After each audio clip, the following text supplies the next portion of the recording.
कहानी शुरू होती है ईयर 1999 में, जब इंडिया और पाकिस्तान के बीच कारगिल वॉर हुआ था। उस जंग में इंडिया जीत गया था, लेकिन उसमें हमारे कई सोल्जर्स शहीद हो गए थे, जिसकी वजह से आर्मी के कर्नल विक्रांत कौल और उनके जूनियर फतेह सिंह लखावत को बहुत दुख होता है। ऐसा दोबारा ना हो, इसीलिए फतेह सिंह विक्रांत कौल के साथ मिलकर एक सीक्रेट प्रोग्राम शुरू करता है, जिसका नाम था अल्फा। इस प्रोजेक्ट में फतेह सिंह डॉक्टर जॉन वर्गीस नाम के एक साइंटिस्ट के जरिए एक खास सीरम बनाना शुरू करता है। उसकी मदद से एक आम सोल्जर को एक सुपर सोल्जर बनाया जा सकता था। उस सीरम को कंप्लीट होने में 3 साल लग जाते हैं। फिर सन 2002 में कुछ सोल्जर्स को वो सीरम दिया जाता है, जिससे वो बहुत तेज और ताकतवर बन जाते हैं और काफी अच्छा परफॉर्म करते हैं। तब विक्रांत और फतेह के कहने पर आर्मी वाले अल्फा प्रोग्राम को अप्रूव कर देते हैं और उस सीरम की टेस्टिंग और प्रोडक्शन बढ़ा दिया जाता है। इसी दौरान विक्रांत कौल की बीवी जानकी प्रेग्नेंट हो जाती है, जिसे दिल की एक बीमारी थी और प्रेगनेंसी की वजह से उसकी जान जा सकती थी। इसलिए डॉक्टर्स और विक्रांत जानकी को एबॉर्शन करने बोलते हैं, पर वो मना कर देती है और उसे हर हाल में वो बच्चा चाहिए था। तब विक्रांत अपनी बीवी और बच्चे को बचाने के लिए चुपके से अल्फा प्रोग्राम की लैब में जाता है और वहां से सीरम की एक बोतल चुरा के ला लेता है, जिसे वो डॉक्टर्स के जरिए जानकी की बॉडी में डलवा देता है। इससे उसकी हार्ट डिजीज सुधर जाती है और प्रेगनेंसी एकदम नॉर्मल हो जाती है। दूसरी तरफ एक दिन सभी अल्फा सोल्जर्स की मौत हो जाती है, क्योंकि वो सीरम का फॉर्मूला अभी स्टेबल नहीं था। इसीलिए उसके साइड इफेक्ट से वो सोल्जर्स मर जाते हैं। ये देखकर विक्रांत बहुत डर जाता है, क्योंकि उसने वही सीरम अपनी बीवी को दिया था और अब उसकी डिलीवरी का टाइम आ गया था। फिर जानकी भी उस सीरम के साइड इफेक्ट से मर जाती है, लेकिन उसकी बच्ची बच जाती है। उधर फतेह सिंह को ये पता चल जाता है कि विक्रांत ने जानकी को अल्फा सीरम दिया था, इसीलिए वो हॉस्पिटल पहुंच जाता है और विक्रांत को बोलता है कि वो सीरम एक सरकारी प्रॉपर्टी है, जिसपे सिर्फ सोल्जर्स का हक है। और क्योंकि अब वो सीरम उसके बच्ची की रगों में मौजूद है, इसलिए अब उस बच्ची पे भी सरकार का ही हक है, जिसकी वजह से फतेह उसे वहां से लेकर चले जाता है। उस वक्त विक्रांत अपनी बीवी के मरने के सदमे में था, इसलिए वो पहले कुछ नहीं करता, पर बाद में जब उसे होश आता है तो वो अपनी बेटी को वापस लेने फतेह के पास जाता है। लेकिन वहां उसे वो बच्ची मरी हुई मिलती है, जिसके बारे में फतेह बोलता है कि उस सीरम की वजह से वो बच नहीं पाई। ये देखकर विक्रांत को अपनी गलती पे बहुत पछतावा होता है, इसलिए वो मिलिट्री छोड़ देता है। इसके अलावा आर्मी वाले अल्फा प्रोग्राम को पूरी तरह बंद कर देते हैं और फतेह सिंह का मिलिट्री रैंक डाउन कर देते हैं, क्योंकि उसने जल्दबाजी में अल्फा सीरम कई सोल्जर्स में डाल दिया था, जिससे उनकी जान चली गई। इसीलिए अब सजा के तौर पे फतेह को फील्ड ड्यूटी से हटाकर चेरापूंजी के एक मिलिट्री बेस पे बिठा दिया जाता है। लेकिन अब तक उसने हार नहीं मानी थी और वो आज भी अल्फा प्रोजेक्ट पे काम करना चाहता था, क्योंकि उसने उसका एक सक्सेसफुल रिजल्ट देख लिया था, जो थी विक्रांत कौल की बेटी, जो कि असल में जिंदा थी और फतेह ने सबसे झूठ बोलकर उसे छुपा लिया था, जिसका वो नाम रखता है सीता। फिर वो उसे लेकर राजस्थान की एक सुनसान फैक्ट्री में जाता है और वहां डॉक्टर जॉन वर्गीस को बुलाकर सीता को पालने और उस पर रिसर्च करने बोलता है, ताकि उन्हें ये समझ में आ सके कि वो अल्फा सीरम से मरी क्यों नहीं। इसके बाद फतेह सिंह बार बार चेरापूंजी से राजस्थान आना जाना करता है और वर्गीस वहीं रह के सीता की परवरिश और उसकी बॉडी की स्टडी करता है। वो बच्ची होशियार तो बहुत थी, पर उसके शरीर में अभी ज्यादा ताकत या तेजी नहीं आई थी और फतेह को सिर्फ उसी में दिलचस्पी थी। लेकिन फिर जब सीता 12 साल की होती है और उसके पीरियड शुरू होते हैं, तब उसकी बॉडी में अल्फा सीरम का असर दिखता है और वो तेज और ताकतवर बनने लग जाती है। इसी वजह से अब खुद फतेह सिंह वहां आकर सीता को ट्रेन करता है और उसे एक बेहतरीन सोल्जर बनाने में लग जाता है। उधर जॉन वर्गीस काफी टाइम से सीता के ब्लड सैंपल के जरिए एक परफेक्ट अल्फा सीरम बनाने की कोशिश कर रहा था, लेकिन उसे कामयाबी नहीं मिल पाती। इस तरह से कई साल बीत जाते हैं। दूसरी तरफ कर्नल सुनील लूथरा के मरने के बाद विक्रांत कौल रॉ का नया चीफ बन जाता है। फिर 2026 में एक दिन अचानक रॉ वालों को ये खबर मिलती है कि किसी अनजान शख्स ने आर्मी के 5 मिनिस्टर्स को मार दिया। ये सुनकर विक्रांत ये समझ जाता है कि वो सभी वो लोग थे जो कि कई साल पहले अल्फा प्रोग्राम से जुड़े हुए थे। इसलिए विक्रांत का शक सीधे फतेह सिंह लखावत पे जाता है कि उसी ने वो मर्डर्स कराए हैं। इसी वजह से विक्रांत उससे मिलने चेरापूंजी के मिलिट्री बेस पे जाता है और फतेह से उन मर्डर्स के बारे में पूछता है। तब वो विक्रांत को सीता के बारे में बताता है कि वो उसकी बेटी है, जो कि एक अल्फा सोल्जर है और उसी ने वो खून किए है, क्योंकि अब सीरम की वजह से उसका दिमाग खराब हो गया है। इसीलिए उसने अपने सभी टीम मेंबर्स को भी मार दिया और अल्फा फैसिलिटी बर्बाद कर दी और अब वो फतेह और विक्रांत को मारने वाली है। इसीलिए फतेह सिंह खुद पहले सीता को ढूंढ के उसे खत्म करना चाह रहा था, लेकिन विक्रांत ये सब सुनकर बहुत गुस्सा हो जाता है कि फतेह ने बिना परमिशन के अल्फा प्रोग्राम जारी रखा और वो उसकी बेटी को मारना चाह रहा है। इसीलिए विक्रांत उसे फांसी दिलाने की धमकी देता है। तब फतेह बोलता है कि वो मर्डर सीता ने किए हैं इसीलिए पहले उसे फांसी होगी। तब विक्रांत अपनी बेटी को बचाने में लग जाता है। दूसरी तरफ सीता सबसे छुप जाती है और विक्रांत कॉल को ट्रैक करना शुरू करती है, जिससे उसे पता चलता है कि वो अभी स्पेन गया है, जहां वो हर महीने जाता है। इसीलिए सीता को डाउट होता है कि उस देश में विक्रांत का कोई सीक्रेट है। तब हमें स्पेन दिखाया जाता है, जहां विक्रांत दुर्गा नाम की एक लड़की से मिलता है, जो कि उसकी बेटी थी। असल में जानकी ने जुड़वा बच्चों को जन्म दिया था, लेकिन जब फतेह ने वो हॉस्पिटल में आकर विक्रांत की बच्ची ले जाने की बात की थी, तब वहां की डॉक्टर ने उसकी दूसरी बेटी को छुपा दिया था। फिर विक्रांत ने उस बच्ची यानी दुर्गा के सभी रिकॉर्ड्स मिटाकर उसे स्पेन में उसके मौसी मौसा के पास छोड़ दिया, ताकि सरकार उस बच्ची को ना छीने, क्योंकि उसकी बॉडी में भी अल्फा सीरम था और वो भी बहुत तेज और ताकतवर थी। विक्रांत को हमेशा से यही लग रहा था कि उसकी एक बेटी मर चुकी है, लेकिन अब जब उसे सीता के बारे में पता चलता है तो वो और दुर्गा उसे बचाने का फैसला करते हैं।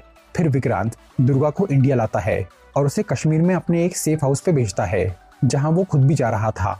उधर जब सीता ये देखती है कि विक्रांत कश्मीर जा रहा है और वहां उसका एक घर है, तो वो विक्रांत से पहले ही उस सेफ हाउस में पहुंच जाती है। फिर वहां उसे दुर्गा नजर आती है, जिसे देखकर सीता को लगता है कि उसे फतेह ने उस पर हमला करने भेजा है, इसीलिए वो दुर्गा से लड़ना शुरू कर देती है।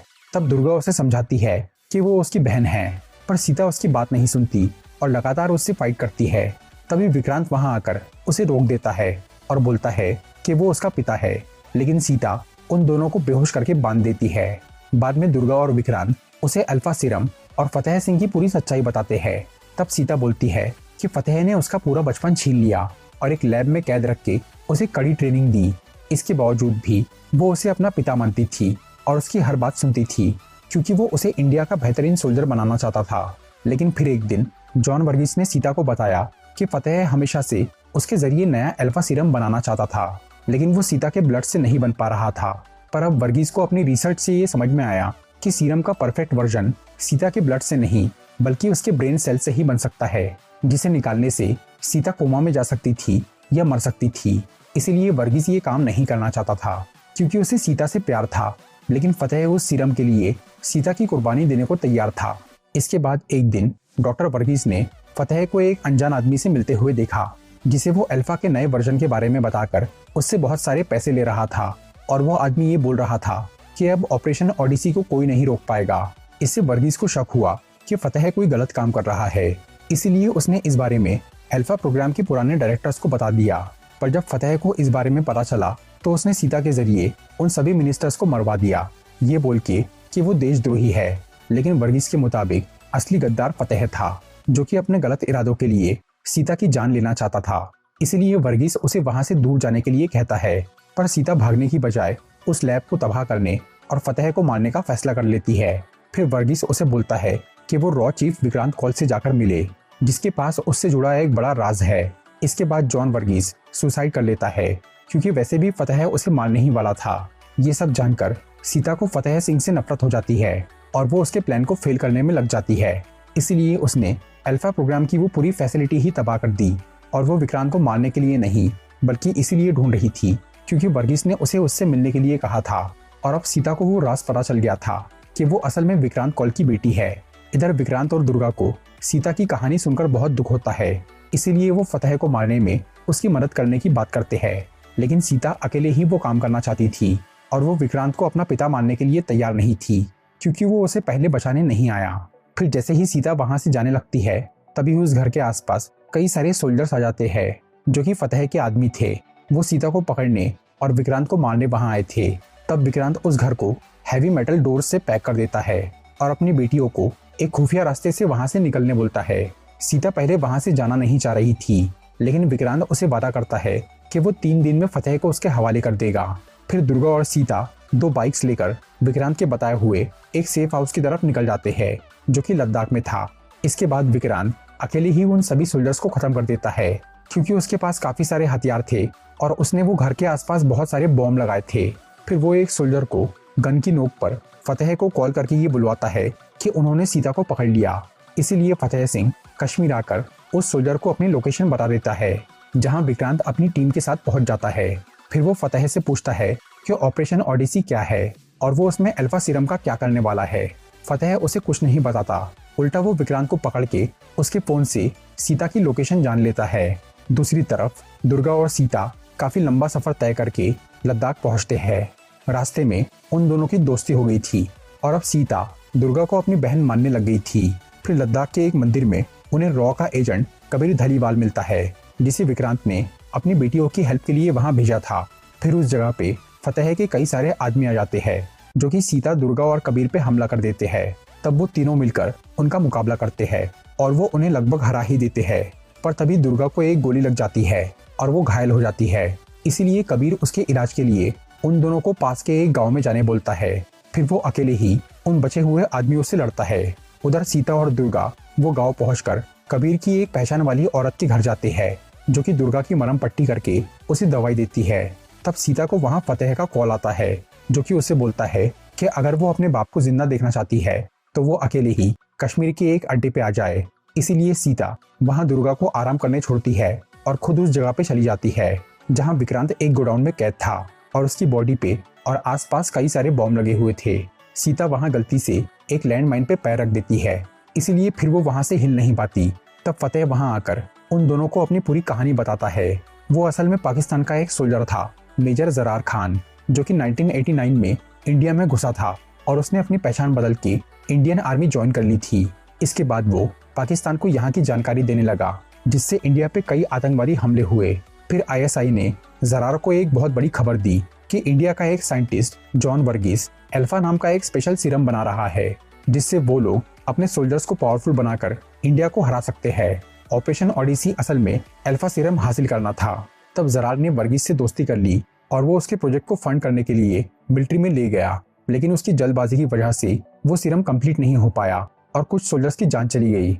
इसलिए सरकार ने अल्फा प्रोग्राम को बंद कर दिया। पर तभी जरार को विक्रांत की बेटी मिल गई, जो कि एक परफेक्ट अल्फा सोल्जर थी और अब वो उसके ब्रेन सेल्स से अल्फा सीरम बनाकर पाकिस्तान भेजने वाला था। लेकिन सीता ये सब सुनकर बोलती है कि वो सुसाइड कर लेंगी और उसे वो सीरम नहीं मिलने देंगी।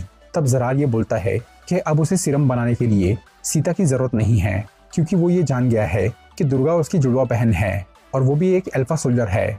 इसीलिए अब उसने सीता के पीठ पीछे दुर्गा को किडनैप कर लिया था। फिर जरार विक्रांत की बॉडी का टाइम बॉम्ब ऑन करके वहां से चला जाता है, क्योंकि सीता एक लैंड माइन पे खड़ी थी और वो उसे बचाने के लिए वहां से हट नहीं सकती थी।